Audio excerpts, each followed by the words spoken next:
Bonjour les amis, je vous emmène aujourd'hui au golf de Chantilly-Vineuil et au centre national de fitting Titleist. Aujourd'hui on a la chance d'avoir Mathieu. Salut Mathieu. C'est Joël.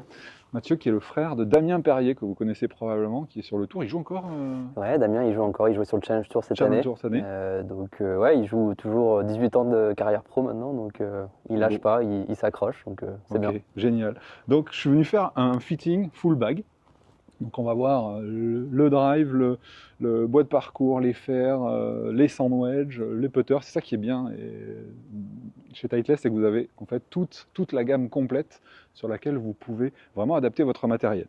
Alors dis-moi un petit peu Mathieu, on s'était vu il y a 7 ans je crois à Rennes. On s'était vu aussi quand tu étais grand comme ça, je crois, Exact. c'était à l'Orange Bowl à Bordeaux. Chaque année tu Ouais. venais avec l'équipe de Cissé Blossac, c'est ça? Exactement, Ouais. ouais, c'est ça. Et vous étiez très bons d'ailleurs, vous étiez des sacrés adversaires. Et comment dire, comment va se passer ce programme de Total Bag, vous appelez ça, je crois, Ouais, Fitting c'est Total ça, Bag. le full bag. Alors du coup, Full bag. ici, donc, full bag, ça comporte 3 heures hein, de fitting, donc c'est assez long, mais Ok. à la fois, ça va passer vite. Tu vas voir, parce qu'on va vraiment dérouler voilà, l'ensemble du sac. On prendra des temps de pause aussi, parce que c'est important Ok. de faire des petites pauses, parce que 3 heures Ouais. de fitting non-stop, c'est injouable, épuisant, ouais. c'est épuisant. Donc on commencera toujours, quand on fait un full bag, par la partie haute du sac. Donc, tout ce qui est driver, bois de parcours. Ok. C'est bien de le faire sur la première heure, tant que tu es un peu T'as du jus, chaud, tant qu'il y a ouais. du jus, parce que c'est un compartimento de jeu, mine de rien, qui est hyper important, la mise en jeu. S'il n'y a D'accord. pas de mise en jeu, il n'y a pas de jeu. Et après, sur la deuxième heure, on va aller plutôt sur la partie fer. Ok. Ok, et après, on fera la jonction entre fer et bois, voir ce que Ok. l'on met, est-ce qu'on met un hybride, un utility, des bois de parcours très ouverts. Donc ça, c'est sur la deuxième heure. Et on finira tranquillement par les wedges et le putter sur la dernière heure. Super. Comme ça sera plus calme sur la dernière partie. Ok. Et tout au long du fitting aussi, je te ferai les recommandations sur la balle en fonction des nouveaux chouette. clubs. Super. On a l'avantage ici de faire du fitting avec des vraies balles, donc avec des Pro V1 et des Pro V1X. Ah ouais, Comme donc toi ça, tu peux voir ce que ça donne avec le Trackman Exactement, comme je te résultat. dirai à la suite des clubs que l'on va trouver, parce que c'est dépendant des clubs que l'on trouve hein, évidemment. Ouais. Je te dirai s'il faut que tu passes sur une V1 ou une V1X Super. ou une autre balle éventuellement aussi en fonction de ton jeu. Super, génial. Bah écoute, je suis impatient C'est parti. de vivre ça. C'est parti. Allez, du coup, comme je te disais, on va attaquer avec le drive. Ok. Donc, je vais d'abord regarder avant que tu tapes, regarder ton drive. Je veux bien que tu me le Tiens. donnes. Ouais. Donc, ça date un peu, Joël, hein, c'est ça? Ça fait combien de temps que. Ça fait quoi, 5-6 ans que tu l'as à peu près? Ouais, Un peu moins, peut-être? Ouais. Ouais, je dirais. Non, peut-être pas autant. Ouais, 5 ans max. 5 ans, ouais. 5 ans max. Ok. Ça marche. Là, tu fais quoi? Tu mesures la taille du Ouais, manche? toujours en fait, quand je commence à regarder les clubs, je mesure toujours la taille du club en question. Ok. Après, je regarde l'équilibrage. Donc Ok. là, j'ai ma petite machine à équilibrage. Toujours intéressant de savoir, en fonction du club que j'ai, là, si c'est plutôt lourd en tête, assez léger. Ok. Ça donne une bonne idée déjà de ce que tu joues et de potentiellement ce que tu aimes.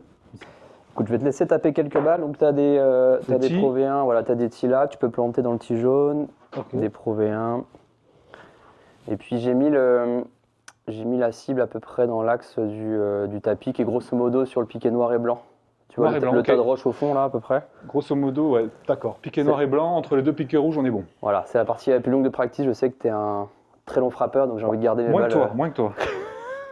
On m'a dit que c'était assez impressionnant. Moi, je vieillis, tu sais, bientôt 54 ans. Je vais essayer de te refaire gagner de la distance, alors. Bah ouais, si tu me fais prendre plus de fairway, ça me va. C'est déjà bien. La Allez, c'est distance, parti. c'est pas ça qui me manque, mais plus de fairway, je prends.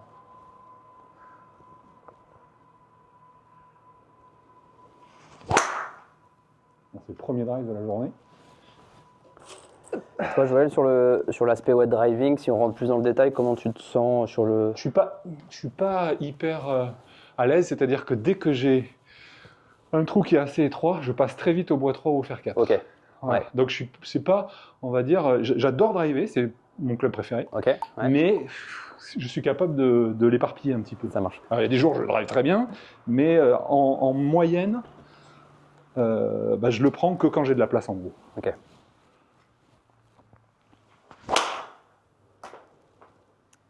Et est-ce que tu as un loupé qui ressort plus qu'un autre sur le parcours? Gauche, droite? Sur le parcours, c'est plutôt gauche, ouais, exactement. Gauche. Ok. Plutôt gauche. Un peu celle-ci, typiquement? Ouais. Exactement. Ok. Surtout quand je suis froid. Quand je suis froid, j'ai le bas qui bouge pas beaucoup, je joue beaucoup avec les épaules. Je vais essayer d'activer un peu plus le bas et ça devrait se remettre un petit peu plus. Et ta trajectoire, tu cherches quoi? Un léger draw? C'est ce que tu... Alors, ma trajectoire naturelle est en léger draw, effectivement. C'est quand je suis bien, que je réfléchis pas, c'est plutôt ma trajectoire naturelle. D'accord. Par contre, assez souvent, quand je dois tenir mes balles, je cherche à faire un petit fade. Ok. Je vais essayer de te le faire ici. Le fade t'assure la mise en jeu à peu près dans l'axe, quoi. Exactement. Ok. J'essaie de garder mes mains beaucoup plus stables pendant le swing, surtout dans la phase de traversée, où j'ai tendance à recouvrir. Je fais beaucoup de tennis. Ouais. Et du coup j'ai pris. facile, Ah ouais, quoi. putain, j'ai vraiment ce truc-là qui vient très facilement, surtout si je joue pas pendant plusieurs jours et que je joue beaucoup au tennis. Du coup, ça prend vraiment le dessus. La main droite qui passe au-dessus de la main gauche. Voilà, ça me plaît. Ok, ça c'était bien.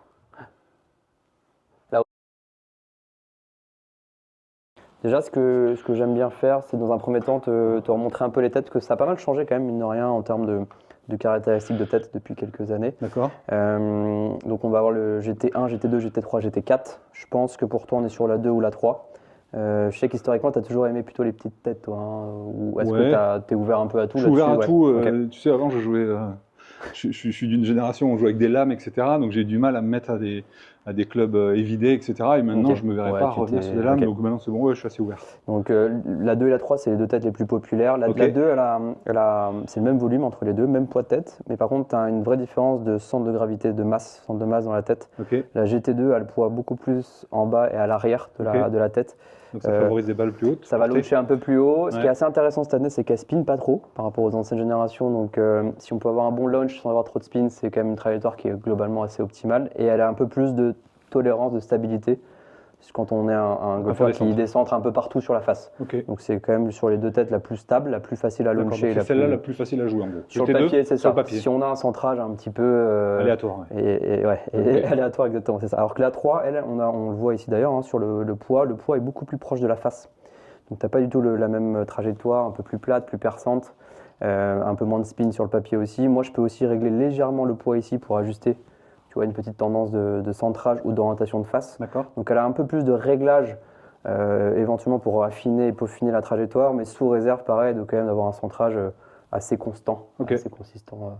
Mais il n'y a pas de règle. Encore une fois, je feed des mecs sur le tour qui jouent la 2 et à l'inverse des 15 d'index qui jouent la 3. Parce qu'il y a aussi, je pense, le visuel qui joue. Tout à fait. Hop. Merci. Tiens.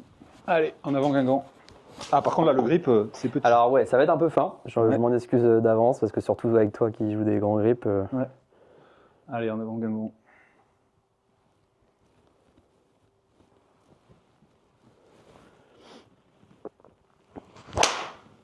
Talon. Hop. Hop.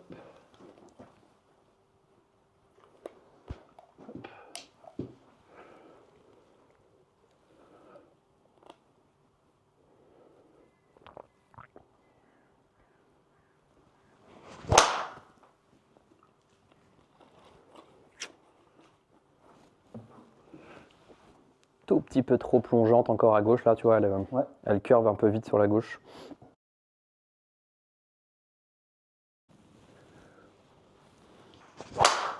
Le manche, je valide, mais à 1000%. Ouais, là, je vois, il y a une. Tu vois, par rapport au début, il y a une constance. Là. Ouais. Ça, c'est parfait. Là, elle est nickel, celle-là. C'est bien. Moi, j'aime bien un peu plus de masse. Je t'avoue que ça rend la tête un peu plus stable. J'en mets une autre. Au niveau du swing weight, j'aimerais bien voir combien on est. Tiens.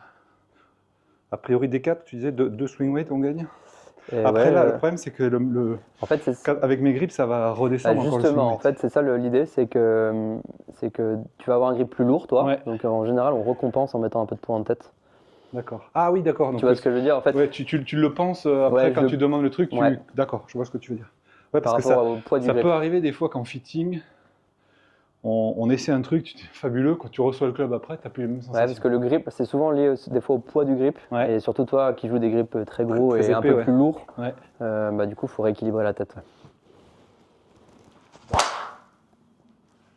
Ouais, mais il y a pas photo, quoi. Tu Ça, vois, ça c'est cadré à chaque fois. Ouais, puis le vol de balle, il est sain. Tu vois, Ouais. t'as du Ça carry s'échappe pas, ouais. sans avoir une balle qui plonge. Ça, c'est bien. Parfait. Tu vois, 2,62 de carry, de Ouais, c'est constant, quoi. Ouais, c'est boum, hyper boum, constant. boum, boum. Mais pour revenir à ton histoire d'équilibrage, en effet, c'est plutôt surtout lié en fait au fait que tu joues un grip plus lourd, toi. Ouais. On va mettre un grip un peu plus gros ou plus lourd dans ton système à toi. Donc si on fait pas ce changement de poids, entre guillemets, Ça perd du poids. ouais, tu vas avoir un équilibrage à D1, tu vois. Ouais, et là, Là, on sera plutôt à D3, D4, donc ça Super. c'est un peu plus cohérent Mm. sur toi.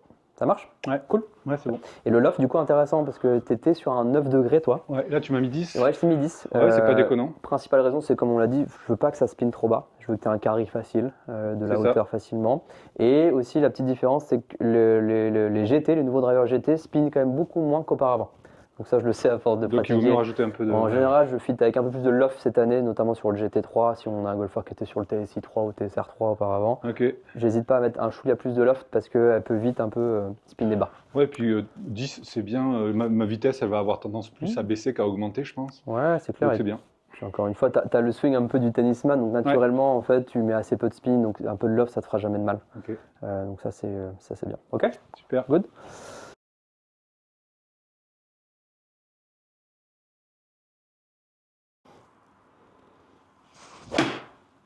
Bien, Joël, super. Contact est bien, tu vois, ça Ouais, c'est... ouais.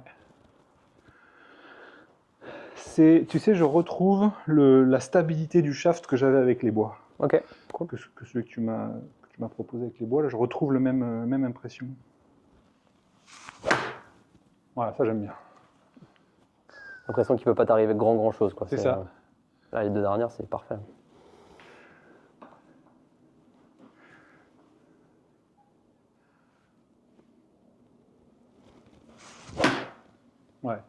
Ouais, c'est validé. Enfin, ça j'aime bien. C'est ça.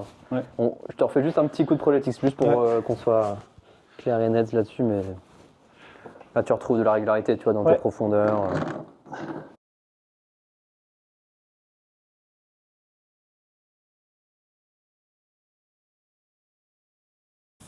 Bilan de la séance. Donc on a trouvé pas mal de belles choses. Hein. Sur le driver, donc GT3 en 10 degrés avec une tête un peu plus lourde. Okay. Et surtout la grosse trouvaille, c'est le shaft qui nous a vraiment plu directement. Vraiment très stable, facile à jouer, vraiment une dispersion réduite. Okay. Donc ça c'était super sur le driver.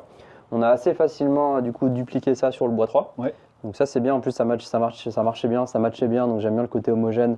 GT3 aussi avec du poids en tête, avec le même modèle de shaft en version bois de parcours, donc un peu plus lourd, mais ça c'est logique. Classique, voilà, en 15 degrés. Okay.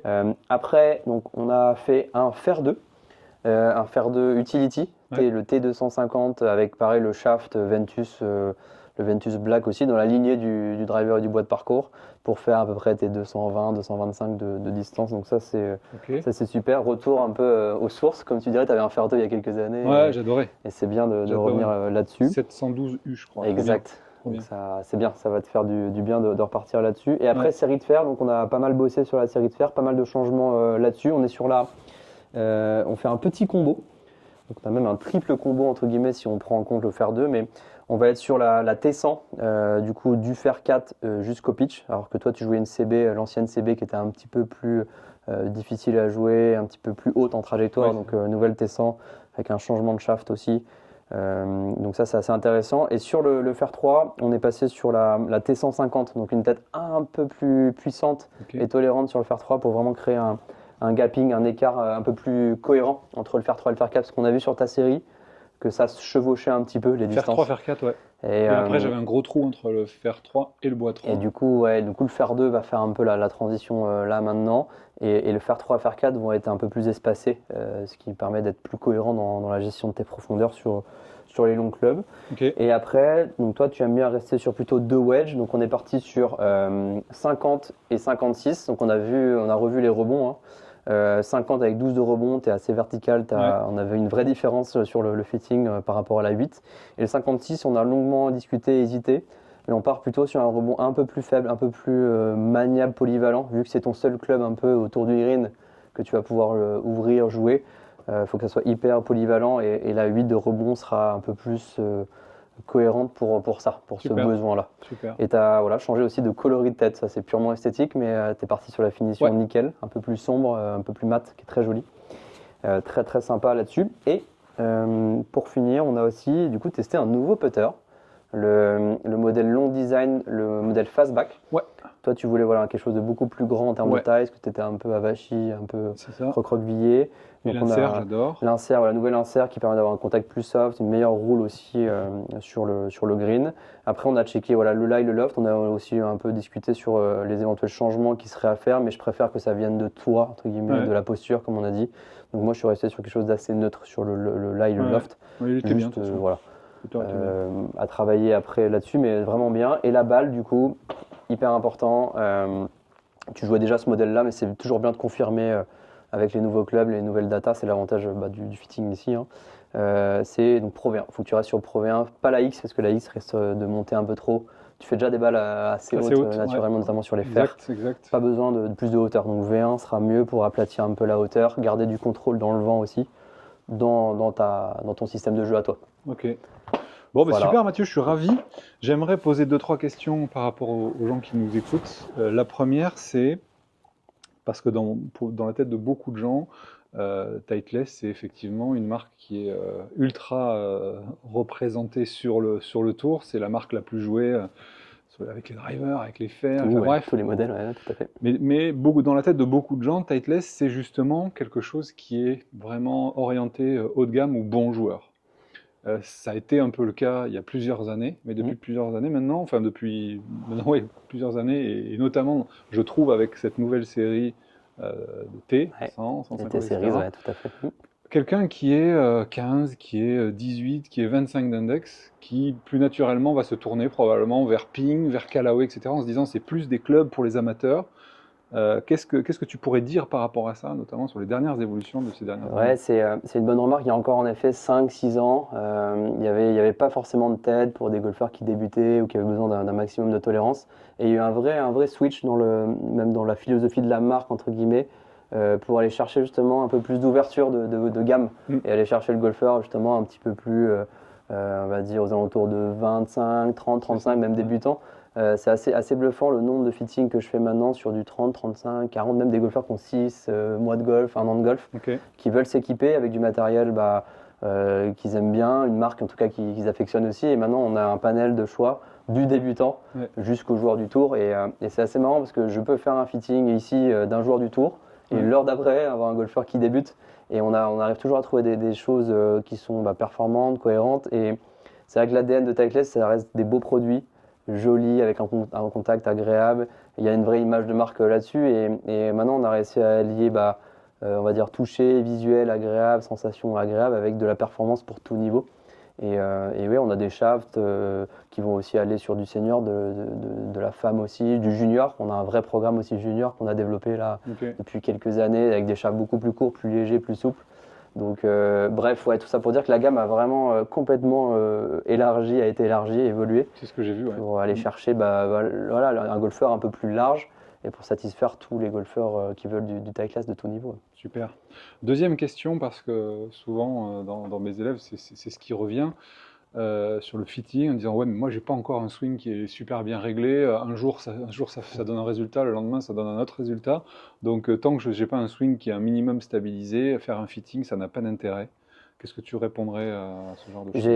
J'ai souvent cette remarque-là, en effet, et c'est assez intéressant. J'entends la remarque, elle peut se défendre sur le papier, Ouais, bien mais sûr, parce que tu te dis, bah ouais, mais d'un jour à l'autre, quand je vais venir, tu vas me trouver un truc pour mon swing du jour, mais dans 3 semaines, il sera différent. Ouais, en fait, ce qu'il faut comprendre, c'est que le fitter doit vraiment aider le golfeur à la fois sur les bons coups, mais aussi beaucoup sur les mauvais coups, ce qu'on disait là. Donc, en effet, le golfeur qui est moins aguerri, il va faire plus de mauvais coups, mais c'est là où on va aussi pouvoir presque plus l'aider qu'un golfeur à haut niveau qui va pouvoir s'adapter plus facilement à un matériel peut-être moins adapté. Donc, il ne faut vraiment pas avoir cette crainte de venir, même si on n'est pas très efficace, très régulier, parce que le fitter va vraiment vous aider là-dessus à minimiser les ratés.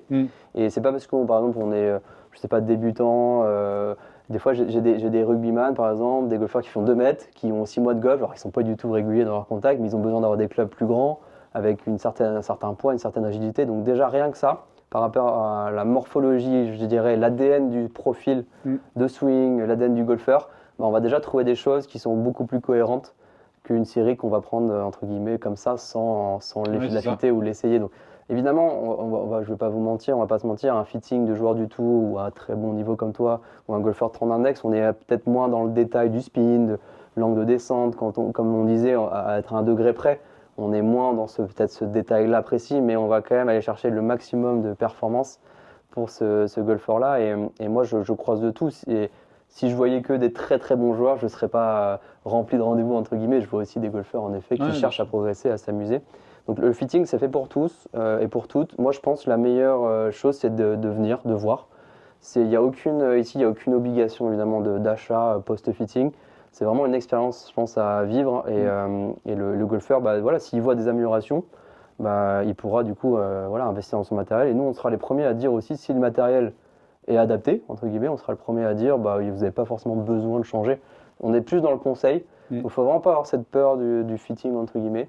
Il y a quand même un ADN de swing qui est là, une vitesse, mine de rien, qui va être constante. Hein. La vitesse de swing, elle ne va Ouais, c'est va ça. pas changer. Tu vas pas gagner 30 km/h en C'est 6 mois. peut-être les contacts qui vont être un petit Ouais, peu c'est ça. Mais à la limite, aléatoires, justement, mais- à la limite, la peur, justement, c'est de venir au fitting et de pas piquer une balle. Mais à la limite, c'est justement, ça serait la meilleure chose qui puisse vous arriver dans le sens où bah, si le fitter va pouvoir justement aller vous chercher la tolérance et ce qu'il y aura de plus, on va dire, facile à jouer, c'est les jours où vous jouez mal. Puisque quand on joue bien, on tape la balle en plein milieu, tout va bien, mais c'est justement quand on descend qu'il faut être efficace. Et pour conclure sur cette question, moi ce que je donne souvent comme réponse, c'est que c'est pas le niveau de jeu qui compte, pour moi c'est le niveau d'implication. Si vous jouez 3 fois par an au golf, faire un fitting, ça n'a pas vraiment de sens, sauf si vous avez envie de vous faire plaisir, ok. Mais si vous jouez par contre toutes les semaines, plusieurs fois par mois, etc., et que le golf c'est votre sport, c'est votre loisir, et vous aimez le pratiquer, bah, faites-vous ce cadeau d'avoir des clubs vraiment, parce qu'on dit souvent du sur-mesure. Ok, il y a les mensurations, mais il y a bien d'autres paramètres que ça, des caractéristiques physiques de votre swing. Vous voyez, moi par exemple tout à l'heure, j'ai une approche de balle qui est assez directe. Et ben on peut arriver à compenser des choses grâce au matos. Et ça, c'est quand même un luxe. Dernière question, Mathieu. Pour ceux qui veulent venir ici au National Fitting Center de Titleist, où est-ce que tu es? Comment ça se passe pour réserver, etc. Alors c'est très simple, c'est sur le site titleist.com.fr. Il y a une rubrique fitting. D'accord. Vous allez voir du coup l'expérience qui est décrite avec voilà, tout le service qu'on va proposer. Donc un service de 1 heure, 2 heures ou 3 heures selon ce que vous voulez faire en termes de club. Et après il y a un planning en ligne qui va être visible directement, comme Doctolib entre guillemets un peu. Vous allez voir nos dispos en ligne. Et après il suffit de réserver directement. Il y a un système de paiement en ligne. C'est vraiment hyper simple, c'est vraiment comme Doctolib. Donc tu disais Titleist. Titleist.com.fr. Super. Et tu me disais que là que vous allez avoir justement plein de nouveautés qui vont rentrer. Donc c'est le moment de. Bah ouais, là la grosse sortie produit, c'est les fers que tu viens d'essayer. Là c'est le gros lancement, donc il y a beaucoup de demandes et en effet c'est le moment. C'est le moment ou jamais. Et je pense surtout c'est la période, le côté hivernal, la période hivernale, c'est le moment de se faire aussi fitter, de se faire des clubs parce que ça permet de les avoir en début de saison, de se les approprier assez rapidement pour commencer l'année en 2026 sur des bons rails. Donc n'hésitez pas, j'ai pas beaucoup de dispo, j'ai un peu de dispo, mais voilà, sur le site en ligne, il y a tout le planning qui est... Ça se passe à Chantilly, Vineuil. Vineuil, c'est un parcours fabuleux et je crois même plus qu'il y a un tarif quand on vient faire un fitting, on peut jouer, je crois. Exact. La semaine, alors le week-end, malheureusement, on n'a pas accès au parcours, mais la semaine, vous pouvez à partir de novembre, j'ai vu, c'est 75 à la place de 100 quelque chose. J'ai plus le tarif en tête, c'est marqué sur le site. Il y a 25 €, je crois, de réduction. Voilà. Et c'est vraiment, si vous faites un peu de route, moi j'ai mis 3h30 aujourd'hui pour venir de Normandie. Voilà, si vous n'êtes pas trop loin de Paris, je veux dire à moins de 4 heures, ça vaut le coup, quoi. Vous venez, vous pouvez vous faire un petit parcours, vous faire votre fitting, et puis voilà. Et on reçoit les clubs combien de temps après Alors après, du coup, après, il faudra passer commande auprès de votre magasin, de votre revendeur, à peu près entre 2 et 3 semaines de délai. 2 et 3 semaines, ça va être les clubs qui arrivent à la maison. Qui arrivent à la maison. Super. Bon, écoute Mathieu, un grand merci. Merci Joël. C'était un plaisir. Salut. À bientôt.